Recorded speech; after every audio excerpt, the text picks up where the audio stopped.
Hello everyone, welcome back with me again in this channel. On today's video, I'm going to show you how you can add animations to your text in a video using the ShotCut apps. So here I've already opened these ShotCut apps, and first I'm going to just write the text. For example, okay.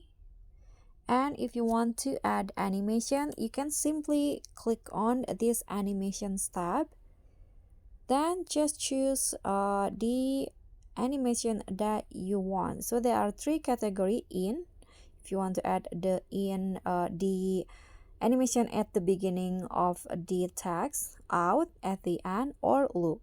So let's try the in wipe like this. You can adjust the duration if you want, or you can also add out like this, or you can also add the loop. So the animation will always be there if you use the loop category. Let's try the flash. Okay, adjust on how fast or slow. Now you are done. So that's all from me. Thank you so much for watching. Please don't forget to subscribe, click on a like, leave a comment, and also click on the thanks. Bye.